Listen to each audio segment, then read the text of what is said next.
All right, Glenn, thank you. On to tonight's top story. Where's her money? That's the question being asked tonight after a Rochester resident's Social Security check was sent to the wrong place. She lives at Hudson Ridge Tower, one of two apartment complexes where residents were told they had just days to pack their stuff and leave. Deanna, this is the second part of the investigation to your first one that you brought us on Friday, right? Yeah, that's right. That's right, Brett. 80-year-old Georgia Johnson has the spunk of someone half her age, but her body is frail. So she was participating in a program that required her to turn over her Social Security checks to a nonprofit that was supposed to provide support services and pay the rent. But the program shut down. So where's her money? Came back and told us, you got 10 days to move. Left with few options, Georgia Johnson says she and her daughter, Janine Johnson, packed up her one-bedroom apartment. But they were fortunate. Janine found an assisted living facility her mom really likes. But there's a problem, a big one. Where is her money?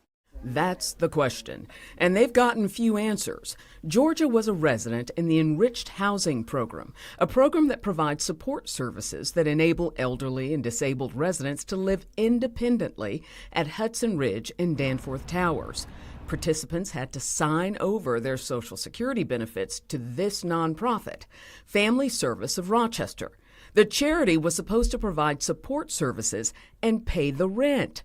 But Family Service was $400,000 behind on the rent. If you haven't been paying their rent since 2022, where did their money go? That's what residents want to know. Family Service abruptly shut down the program last month at these two apartment complexes. We thought about it and we said, I don't want them to be her payee. So Georgia and her daughter went to the local Social Security office and filled out the paperwork to remove Family Service as the payee.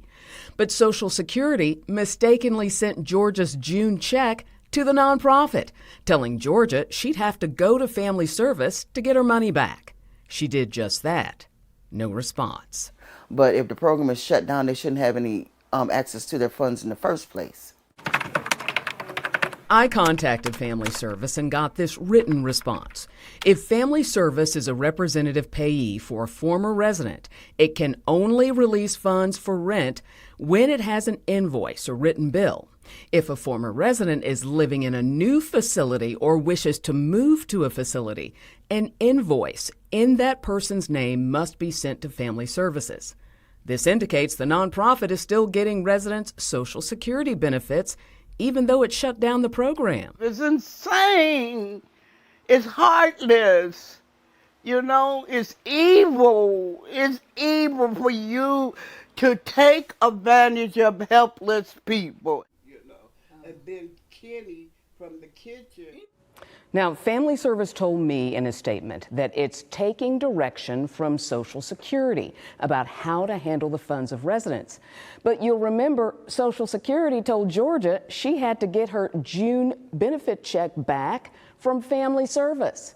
So after several emails this afternoon, Family Service told me it's working directly with Social Security to get Georgia her money back. Doesn't seem easy, does it? It does not. All right. It does not. Deanna, thank you. Sure.